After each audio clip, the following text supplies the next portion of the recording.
bottom, and obviously just fix that. Here we go, overlay is correct now. Real is obviously the one being ahead with 1-0 and not Moon.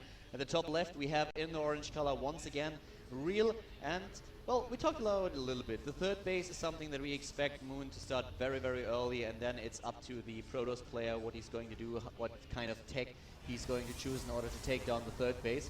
And for Moon, it's going to be an interesting dilemma. Just for once, he needs to scout. He needs to scout very, very early all those positions where we usually see the warp-in pylons for the Protoss. And yeah, it's going to be a very, very interesting match. I love Daybreak. Daybreak is a cool map, especially for ZVP and ZVT. Yeah, I do agree. It's a really fun map. We do have the pylon on the low ground for Real, so already shaping up to be. Well, look at this probe harass. That drone taking a lot of damage. And oh, that drone taking so much damage! Wow. For a second, it looked like he would be able to kill the drone. And we have we have the pool at 15. Yeah, that's already a small, mental victory for Real. That's got to be so frustrating for Moon, just having to deal with the probe harass. He's heading out to build the hatch, and I think he might be in a position where there's the probe trying to block it. And he's headed straight for the third. He's headed straight for the third. He doesn't even try. He doesn't even bother to expand at the natural. He's going straight for the third, and he will throw down another hatchery at his natural expansion very soon. Well, Real is now starting with his Nexus. We have him with the timing for the Forge as well. Yeah, Moon hasn't sent out a scout at all. He's just got that one Overlord. It's so risky on a two-player map like this to just not scout. But in this case, he's going to be fine. Indeed he will. We have the standard opening for Real. 4 Zerglings are being built now. And so far Real doesn't have to bother with the pylon. He is just trying to block the spot with the probe, and then he will make sure that as soon as possible he's going to retreat. There won't be a pylon this time. Lings are already on their way, the Queen being built, and he's really dropping a pylon. Why would he do that? No, just it's a couple more seconds delay. He'll cancel it. It's going to be a cost of 25 minerals. Not a big deal. So yeah, still, that's how many seconds? 4? 3? Not that many. But if it's 5 seconds, and it's 5 seconds that 5 drones can't make one trip to the mineral line. Therefore, equaling it. I don't know. I obviously, if Real didn't know how many lings Moon had made. If Moon had just made 2 lings, it would have been a great stall tactic. He made 4, so it wasn't as good. The probe survives, saved by the cannon.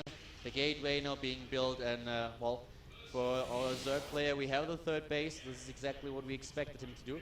And what do you think is Real going to do? Will we see him once again with the gateway pressure?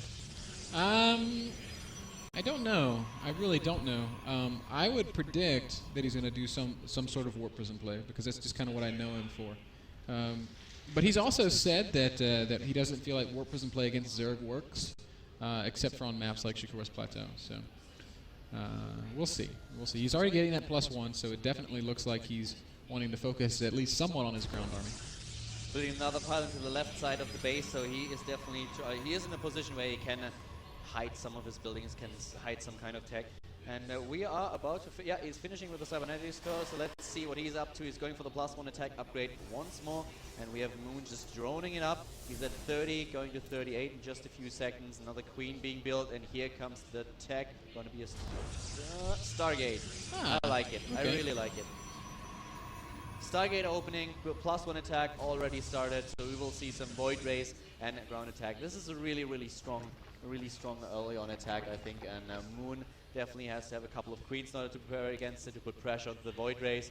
And yeah, let's see how that's going to work out for him. So far, he's just once again focusing on his drones, building 11, 12 drones now. I like the placement of the Stargate. It's kind of in a tough to scout spot. We can see that Moon's closest Overlord to it is still quite a long ways out, so that Void Ray will not be revealed for a long time. He spotted the probe, though. The Overlord spotted the probe. He knows that there's one probe headed towards the bottom right, and I wouldn't be surprised to see a bunch of Zerglings headed that way. Now, well, one Ling went down there as if to chase, but Real's already sending some units behind it, so it's going to be, I mean, this pylon's going to go up. This is definitely going to be coming up, so it's going to be Void Ray with probably warped in +1 Zealots. Roach Warren about halfway done.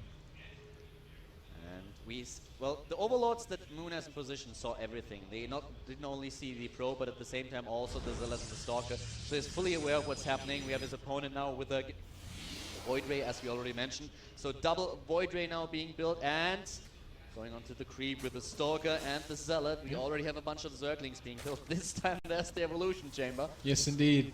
10 slowling, speed just now starting. Moon's got the Roach one. Look at all the money that Moon has. He's got 1,000 minerals right now. He has 9 lava, 57 drones. He's waiting a little bit. He needs to wait. His Roach Warren is completed. 5 roaches being built. Speed won't be done in time. We have the lair tech going in, trying to supply block Moon. Moon has to be careful, is backing off a bit. Now he scouts that there's a Void Ray, immediately attacking the Void Ray with the Queen. 2 Queens, that's definitely enough to take down the Void Ray, but the ground army is going to town now, and it does not look like Moon is able to defend his expansion. He needs more ground units. He needs something to deal with the Zealots. Look at the main base. At the same time, a pylon has gone down in the main, and there's Zealots attacking in the back, so Real adding another dimension to this attack. Multi-pronged aggression coming from the Protoss player, doing a lot of damage in the third.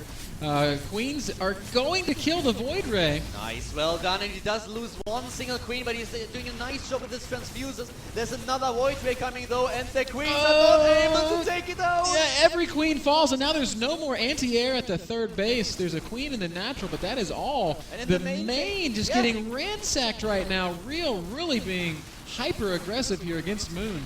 And, Real is merciless. He is taking down everything, and there are no queens left. That's the last queen there is, and he won't be able to take down the Void Ray. Nope. He dies to this push. +1 Zealot with Void Rays. Another Void Ray joins the party, takes down the Overlords. Moon will be supply blocked very soon. He has 1,000 minerals, but he can't build anything at all in the main base. Stalkers and Zealots take down the tech. The spawning pool is being assailed.